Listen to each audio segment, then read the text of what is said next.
Guys, हमने आज तक सुना है कि ऊपर वाले हमेशा नेक दिल होते हैं और वह कभी भी किसी भी इंसान का बुरा नहीं चाहते। लेकिन क्या हो अगर गॉड एक ऐसा इंसान हो जो बस अपने मनोरंजन के लिए इंसानों को दुख और तकलीफ देता हो। वैसे ये कहानी पूरी तरह से काल्पनिक है और हमारा मकसद किसी के मन को ठेस पहुंचाना नहीं है। आप इस कहानी को सिर्फ मनोरंजन के तौर पर ही देखना। तो कहानी शुरू करते हैं। सृष्टि की रचना के बाद गॉड एक शानदार रूम में हाथ में किताब लिए बैठे हैं।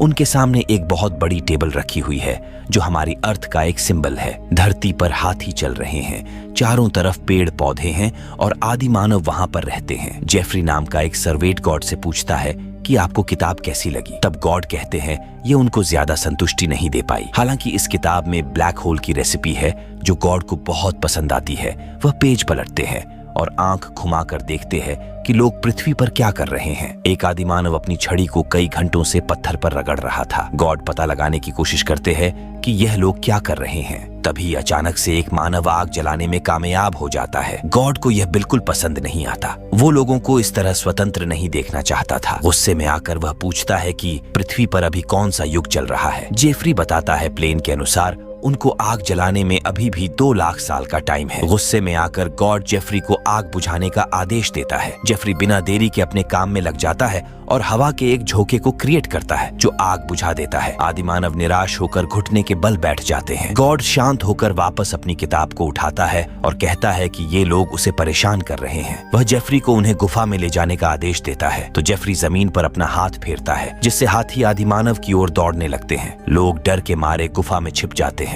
कुछ देर बाद वे वापस से घास के मैदान में आ जाते हैं। वे बारिश कराने के लिए डांस करते हैं। गॉड उनकी ओर देखता है और कहता है कि इस बार उनको क्या पसंद नहीं आया। जेफरी बताता है कि हम अकाल के टाइम को बंद करना भूल गए हैं। गॉड थककर सर्वेंट को पानी देने की अनुमति दे देता है। इस दरिया दिल्ली से हैरान होकर जेफरी कहता है कि भगवान तो दयालु है और अर्थ पर स्प्रे करता है। लोग ऊपर आसमान में हाथ उठाकर नाचने लगते हैं जबकि गॉड इन्हें देखकर हंसने लगते हैं। वे सर्वेंट को थोड़ा और स्प्रे करने के लिए कहता है ताकि वे लोगों का मनोरंजन और मजाक बना सके। मन ही मन हंसने के बाद गॉड जेफरी को प्लेग वायरस फैलाने का हुक्म देता है। सर्वेंट इसे देखकर हैरान हो जाता है कि गॉड ने अपना मूड इतनी जल्दी बदल लिया। अचानक से उसके चेहरे से स्माइल उड़ जाती है। वो आदेश के अनुसार एक प्राचीन बॉक्स को उठाता है जिसके अंदर एक सीसी है। वो गोंड की तरफ देखता है और प्लेग वायरस को धरती पर फैला देता है। लोग अचानक से नीचे गिर जाते हैं और तड़पने लगते हैं। गॉड कुछ सेकंड के लिए उनकी पीड़ा को देखता है और उसके बाद अपनी किताब पढ़ने लग जाता है। टाइम गुजरता है और अब गॉड को टेबल पर आदिमानव की जगह आज के दिन का लंदन दिखाई देता है। गॉड टेबल के पास बैठा लोगों को घूर रहा है। जेफरी लूसीफर की दी हुई वाइन की बोतल को लाता है। इसके साथ डेविल एक लेटर भी भेजता है जिसमें गॉड को कहता है कि चीजों को कैसे ठीक करना है। गॉड का ध्यान लेटर से हटकर एक बिल्डिंग की ओर चला जाता है। जेफरी बताता है कि ये असली टावर है। गॉड अपनी आंखों को मसलते हुए जेफरी को इस और इसके पास वाली बिल्डिंग में आग लगाने का आदेश देता है। वह देखना चाहता है कि लोग क्या करेंगे। सर्वेंट अपनी पॉकेट से माचिस का बॉक्स निकालता है, एक तीली जलाता है